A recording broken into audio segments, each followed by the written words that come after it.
Thank you. Bill?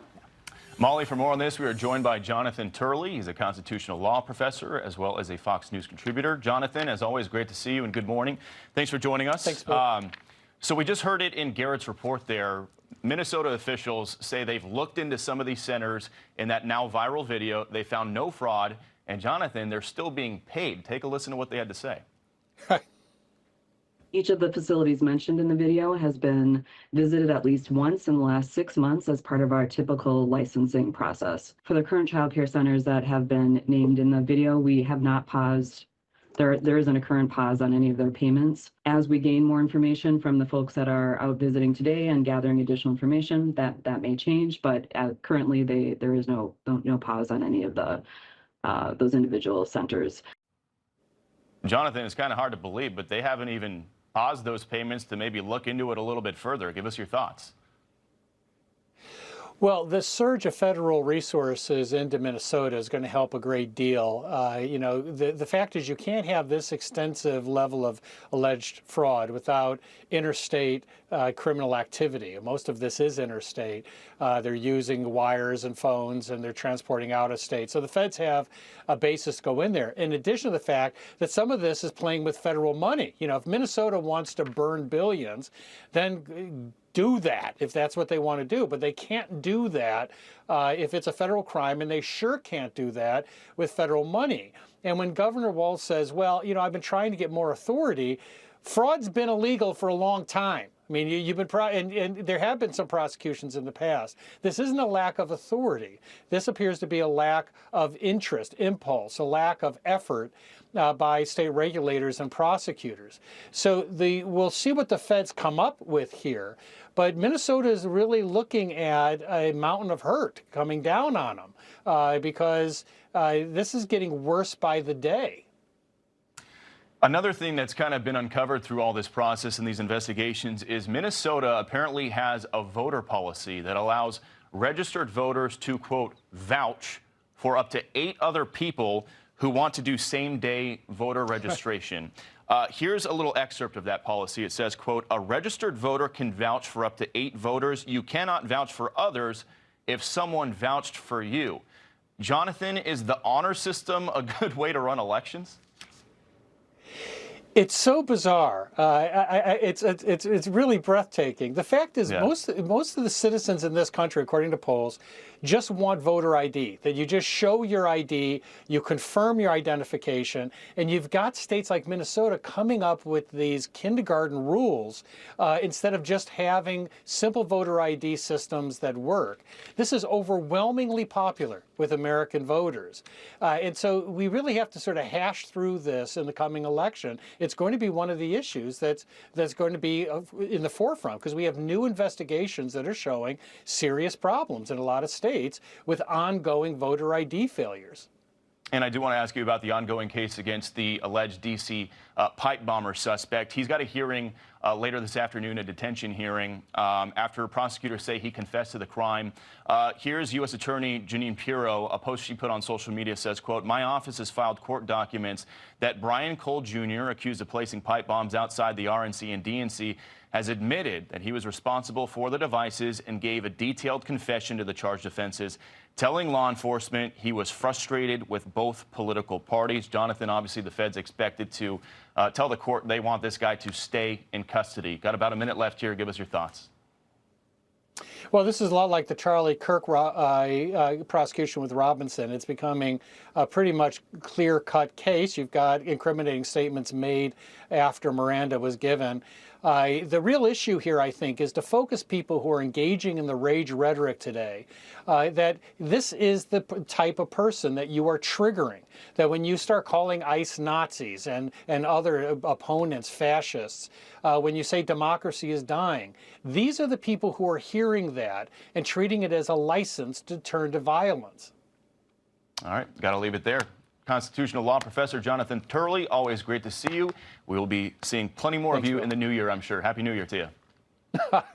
You too. Well, let's bring in Minnesota House Speaker Lisa DeMuth. Thank you very much, Speaker, for being with us. It is just kind of stunning that you're hearing from state officials that they've got 55 investigations and have found no evidence of fraud, including at some of the locations that were named in Nick Shirley's reporting, which we have all seen by now. Close the gap for us. How is that even possible? You know, Jackie, thank you for having me on today. And fraud in Minnesota is something that we have been talking about as House Republicans for years. We could not get Democrats to work with us to put an end to this or even to insert extra internal controls.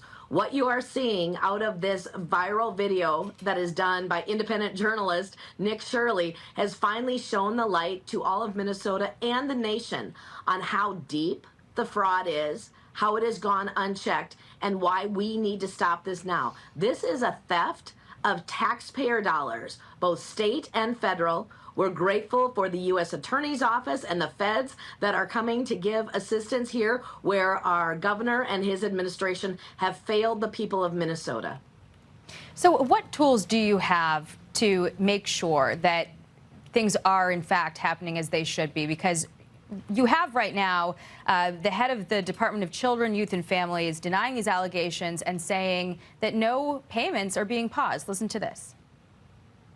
Each of the facilities mentioned in the video has been visited at least once in the last 6 months as part of our typical licensing process. For the current child care centers that have been named in the video, we have not paused. There isn't a current pause on any of their payments. As we gain more information from the folks that are out visiting today and gathering additional information, that may change. So the federal government's withholding money, Small Business Administration is withholding funding, but at the state level, what options do you have to put things on hold and actually verify what's going on here?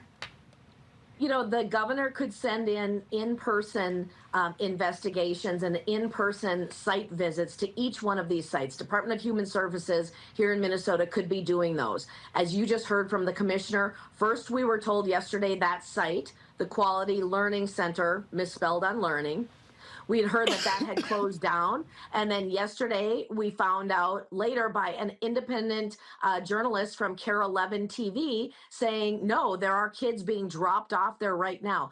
Clearly, the Walz administration and his agencies have no idea what is going on. They could have independent people going in and looking at these agencies to determine whether or not they're open, whether or not they're safe, if there are children or not, and they could be pausing those payments while this is being investigated. If the governor doesn't feel that he has what is needed to do that action, he could easily call the legislature and have us come in and get into law or get into work of what needs to be done in order to stop those payments. We know from the Feeding Our Future scandal that was a couple of years ago, $250 million in fraud COVID money that went out, that the governor could have stopped those payments or paused those payments. He chose not to. Yeah, you make a good point. If the governor really wants to prove his dedication to, unrooting where this starts and ends, there are tools left at his disposal. And there's now, all this reporting coming forward to show that he has had time to pay attention to this. There was a Fox report, actually, that cited a 2018 local Fox station who pulled up a video from 2015 showing that the parents of some of these kids that were going to these learning centers were getting kickbacks, literally bringing them into a location, checking them in, and then taking them back out a few minutes later, billing the state for services that were not rendered, and then later receiving an envelope, which was purported to be back in 2018, a kickback. There is so much here, and I guess my last question to you is: does the buck stop with Walz? It absolutely does. Governor Walz is the governor of the state. If you think of it in business terms, he is the CEO of a business. Anytime there's this much fraud gone unchecked and a lack of internal controls within the agencies and programs for this long, any CEO would be held accountable. We are asking the governor to do the right thing, not just to try to all of a sudden cover it or saying that he's working so hard on it. He has had 7 years, and fraud under his administration has exploded. It is time for fraud in the state of Minnesota to end now. This is a theft of taxpayer dollars. And I know that you intend to throw your hat in the ring, potentially to replace him, and we'll see how voters respond to that when the elections come up, because this is really just a stunning story that continues to unravel, and it's really something to behold. Lisa, thank you very much. Lisa DeMuth, Speaker of the House. All in response to a sweeping fraud scheme. Here's Acting ICE Director Todd Lyons. What we're seeing is there's always a tide when it comes to sanctuary jurisdictions where you can hide in plain sight. You see a lot of these fraudsters use a lot of the sanctuary rules and sanctuary protections to, enact criminal fraud just like this. When Homeland Security Investigations goes into these businesses, there is criminal activity when it comes to labor trafficking, child trafficking, human exploitation, and that's what we're looking at up there in Minnesota. And this is the story everybody's talking about right now. For more on this, we are joined by CBP Senior Advisor Ron Vitiello. Ron, good morning to you. Great to see you. Good morning. Thanks for inviting me. Of course. So some Republicans are pushing the idea that any Somalis who are convicted of defrauding American taxpayers as part of this scheme should have their legal status revoked, even their U.S. citizenship stripped away. Here's Republican Congressman from Minnesota, Tom Emmer. He says, quote, "I have 3 words regarding Somalis who have committed fraud against American taxpayers. Send them home. If they're here illegally, deport them immediately. If they're naturalized citizens, revoke their citizenship and deport them quickly after. If we need to change the law to do that, I will." Ron, as you are well aware, denaturalization is a pretty rare process. It's also very tedious. Should it be on the table here? Absolutely. That's the way the law works. If you defraud the government, and obviously there's a lot of fraud going on in Minnesota in this case, the U.S. Attorney's talking about up to $9 billion. The federal government sends Minnesota $26 billion every year. That's about a third of their budget, and they certainly weren't watching what was happening. And so if these people are involved in fraud to get that money and send it all over the world to keep it for themselves, they may have lied on their citizenship applications. They might have lied on how they came into the country, et cetera, what benefits they exposed themselves to on the immigration side. And if they lied about that, then they could be removed if they're in the country as immigrants, and if they're citizens and they lied on those in that process, they could be denaturalized. And there are some media outlets who are kind of pushing back on this DHS crackdown in the state of Minnesota, essentially saying this is all about demonizing immigrants and Somalis. Take a listen. The other part of this is an attempt to make this about Somalis in general, as opposed to just about the people who are responsible. It's not really about the fraud. This is absolutely an attack on the Somali community and on immigrants writ large. The vast majority of the Somali residents of Minnesota are citizens. They're not new immigrants. So this is just a further example of the Trump White House doing everything they can to vilify immigrants. But I mean, Ron, you look at the numbers. There have been 92 people charged in this fraud scheme in Minnesota. 82 of them have been Somalis. Facts are facts. The overwhelming majority of the people committing these crimes are foreigners who have come here to take advantage of the American taxpayer. Give us your thoughts.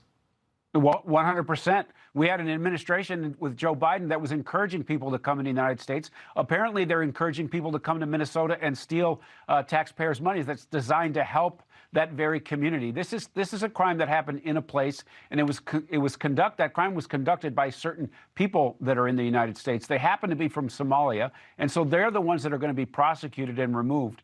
And so the left that wants to run to the microphone and protect people who are in the country illegally, who have committed crimes and have defrauded Americans, they don't deserve our respect. And I do want to ask you about another topic. Brand new report out regarding ICE arrests essentially says that new data shows that 70% of ICE arrests in 2025 were convicted criminals or people with pending charges. This from the Washington Examiner essentially says that in 2025, ICE arrested 595,000 illegal immigrants. And according to DHS data, 70% of them, about 416,000, have criminal convictions or pending criminal charges. Ron, got about 30 seconds left here. Democrats and activists have repeatedly said that ICE is not targeting criminals, but the data says otherwise. Yeah, the facts are here. right? We've heard Tom Homan say this. We've heard the secretary and her leadership say this is what's going on. We're going after the worst of the worst. They're going after the worst of the worst. ICE is putting up record numbers on the board. Over almost 2 million people have decided to leave the country because they're here illegally. The policies are working. The front line is empowered to do a great job for America, and we're making America safe as we speak. The border's been locked down for the last year almost. All right, got to leave it there. Ron Vitiello, Senior CBP Advisor, thanks for coming on. Appreciate your insights as always, my friend. Thank you. Happy New Year. All right, well, Homeland Security officials are on the ground in Minnesota conducting a massive investigation into multiple fraud schemes happening in the city. This comes as a group of Minnesota GOP lawmakers urging Governor Tim Walz to resign. Madeline Rivera joins us live from Washington with the latest. Good morning, Maddie. Good morning. Attorney General Pam Bondi says they've been looking into these allegations of fraud for months, and they expect more prosecutions will be coming. So far, she says 98 people have been charged, 85 of whom are of Somali descent. DHS officials posted footage on X yesterday showing federal agents on the ground in Minneapolis investigating suspected cases of fraud in daycare and healthcare centers. It comes after an independent reporter, Nick Shirley's video investigating federally funded child care centers in the Twin Cities went viral. Minnesota officials are pushing back, though, saying previous investigations into the locations referenced in Shirley's videos did not uncover evidence of fraud. One child care business that's now under the microscope is Quality Learning Center in Minneapolis, which misspelled learning on its sign. They say they're fixing the spelling. A lot of the journalism that's been going on the last couple of days has been really dishonest. I don't want to point fingers at anybody, but I do feel like what was done was someone came to our building outside of operating hours. When there's a specific sign on our door that says our days and our hours, he came outside of those hours and then claimed, hey, they're closed and they're still making money. They're using taxpayer money to work. And it's like, you don't come outside of operational hours and then say they're using taxpayer money. That was completely false. Regardless, state Republicans are slamming Governor Tim Walz, saying they've been sounding the alarm over fraud in Minnesota's child care space for years. They say for the good of the state, Governor Walz should step aside. Minnesota needs accountability, a reset, and new leadership that can get us back on the right track. It's not just Minnesota facing accusations of money mismanagement. A California auditor says it recently found millions in wasted dollars in state agencies. Guys, back to you. All right, Maddie. What type of daycare has the daycare open from 2 to 10? That makes absolutely no sense. I've not seen that. And then there's some reports in the New York Post that all these places have not had children there at all. And then suddenly when these reports come out, now the children have started to arrive. So somebody's hiding something here. Well, the children were, what the report said, I think, is that the children were arriving. They had parents bringing the kids there for the optics of it. And then like an hour later, the kids left just so it looked like that there were kids showing up to these places. But Guy, I'm sorry, you're a dad. I'm not dropping my kid off at a learning center that spells learning, leering. Yeah, if you can't get it right on the signage, really, we're going to trust that? I don't think so. But they have the word quality in there, Laura. It's a quality leering center. The quality leering center seems, I don't know, seems legit. Look, whether or not that specific place was engaged in fraud, and it does seem a little sketchy that all of a sudden they're like, oh, here's a bus full of kids for 1 hour, right? That seems odd to me if that's true. What we do know for a fact, and this has been reported not just by independent journalists, it's not just Republicans yelling about it. The New York Times had a big story talking about well over $1 billion in fraud in this state.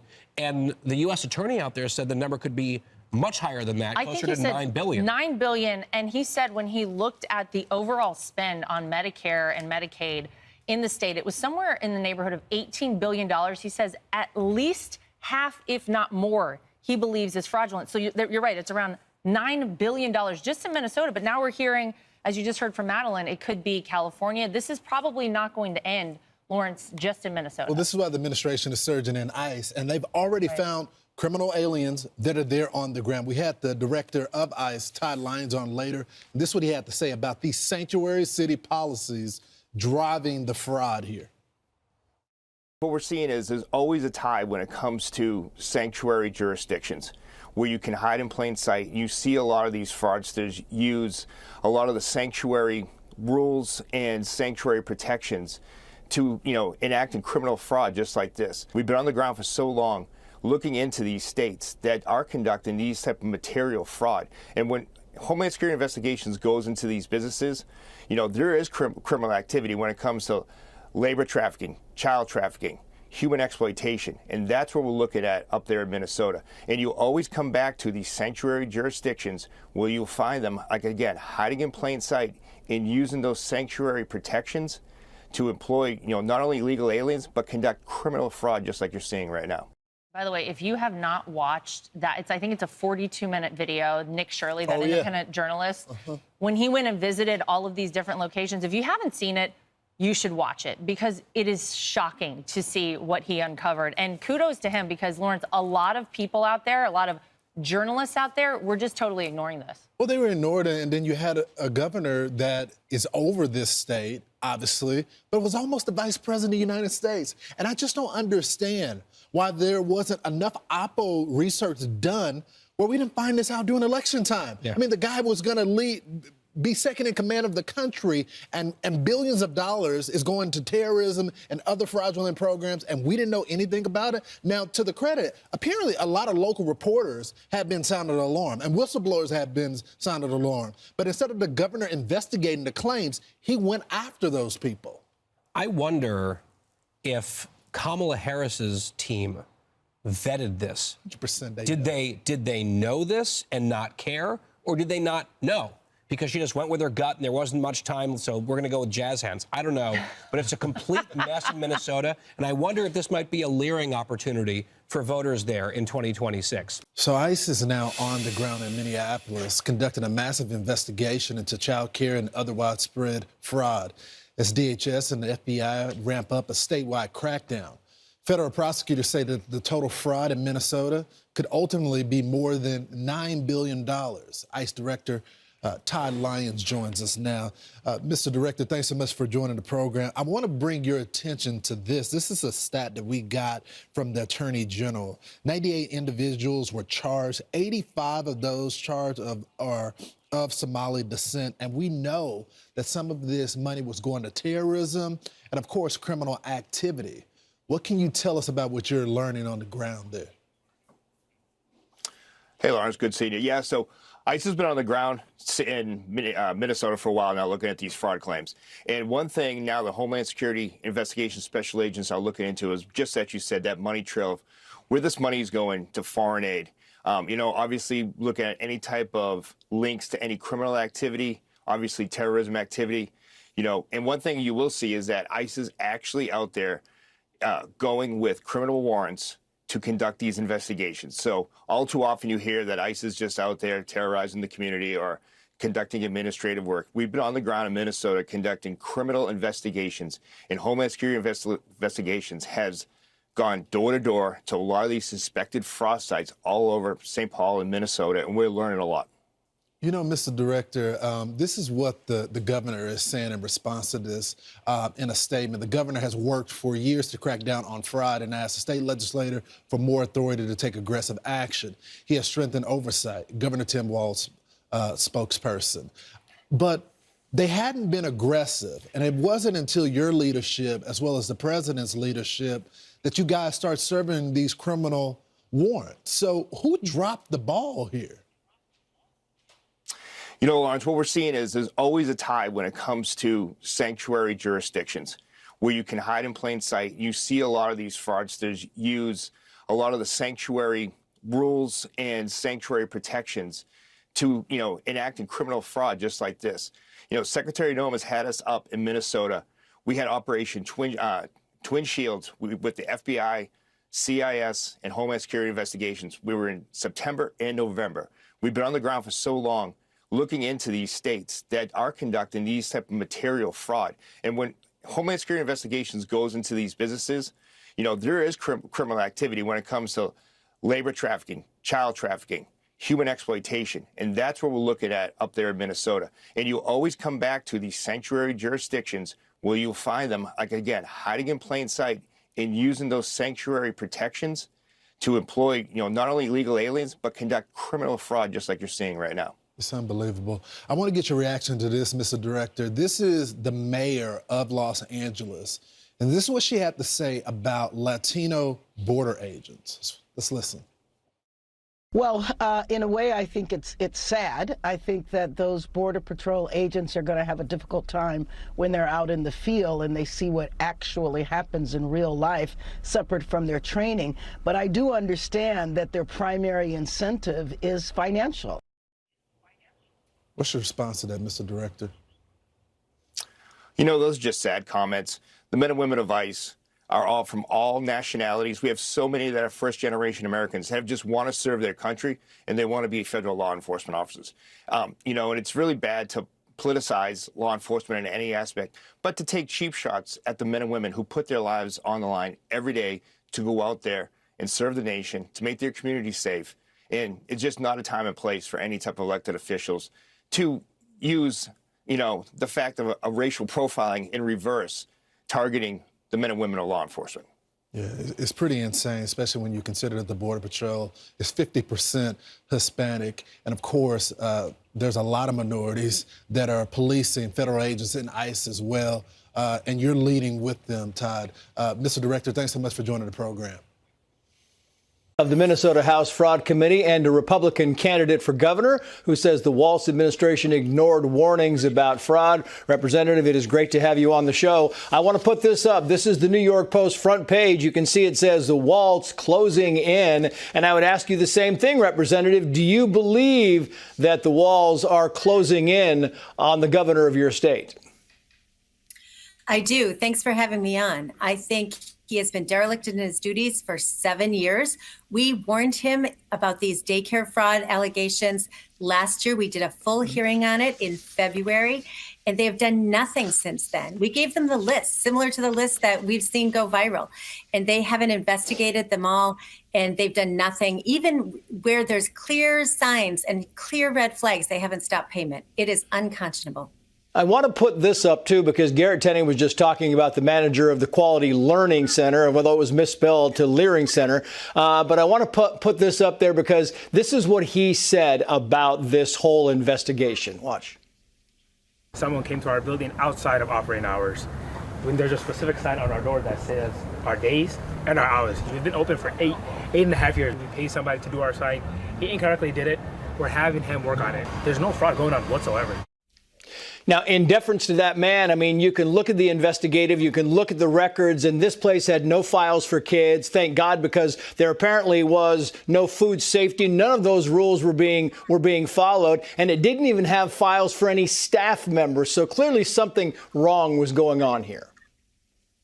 Absolutely. And that was one of the daycares that we flagged in our hearing last year.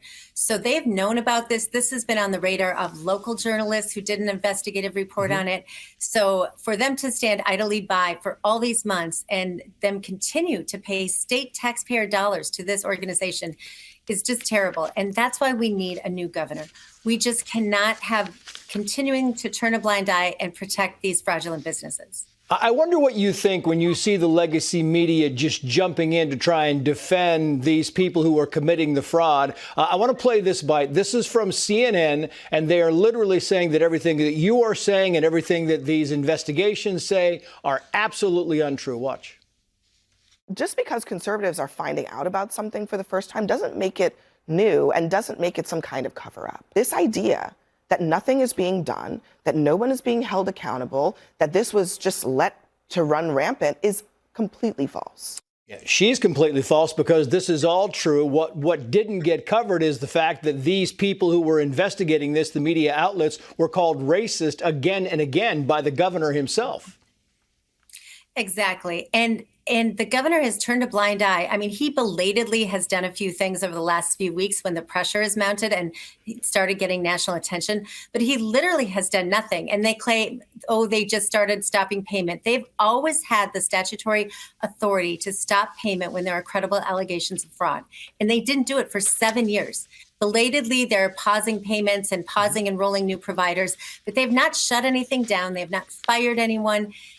It is such unbelievable mismanagement of our tax dollars and of our programs that vulnerable Minnesotans need.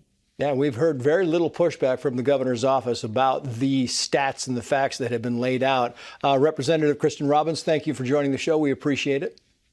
Thanks for having me. Happy New Year. So attention is now being drawn to Minnesota's voting laws. One policy outright allows registered voters to vouch for up to 8 people seeking same-day registration. But catch this, without an ID. And it goes even further. For those living in residential facilities like nursing homes, employees can vouch for an unlimited number of residents. Looking at past Minnesota elections, the amount of same-day voter registration is staggering, well, outside the margin of victory. Joining us now, conservative activist and early vote action founder, Scott Pressler. Scott, welcome to the program. You're on the ground a lot, and you love registering people to vote. But this is concerning. Not only are they doing it same day with an ID, without an ID, but they allow other people to vouch for other voters. Yes, I want to be very clear. This is according to Minnesota state law that with vouching, no proof of residency is required. No photo or voter ID is required. If we were all living in the same neighborhood, I could vouch for you, Lawrence, and say, I know Lawrence, I know Will Kane, and just simply my vouching and you guys signing an oath declaring that you are following the law, you will be handed 2 ballots and you will be able to vote.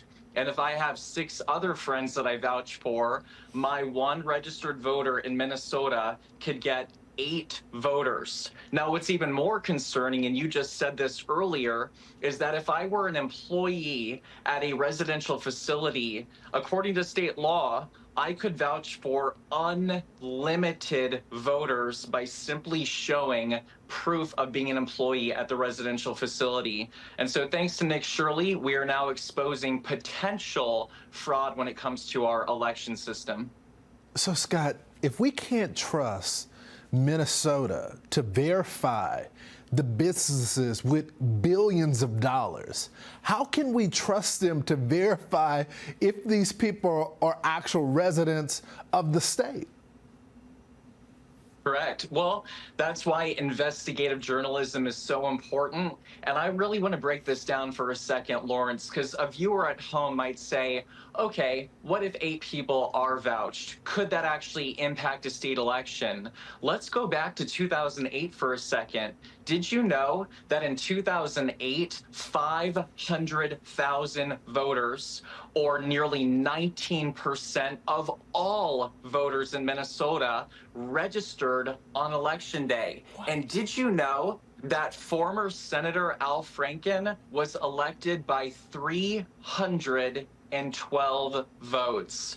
So I'm not alleging anything on the program, but what I am saying is that this vouching system, which clearly opens the door for potential fraud, could swing statewide elections. And when you find out that Al Franken was the 60th vote for the Affordable Care Act, these voter fraud insecurities could open the door to very real consequences. And I have breaking news that I have filed an email with the Minnesota Secretary of State, and I have submitted a data practices request to get the data of registrants, of people that vouched, and how many of those 500,000 voters actually came about because of vouching, and that's breaking news. It is unbelievable. A little bit more breaking news, Scott.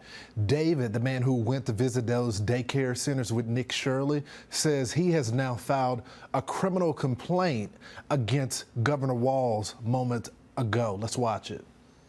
I filed a formal criminal complaint against Tim Walz for violating Minnesota Statute 3.971, Subdivision 9. When did you do that? 3 or 4 weeks ago. Okay, recently. Recently, okay. Yeah.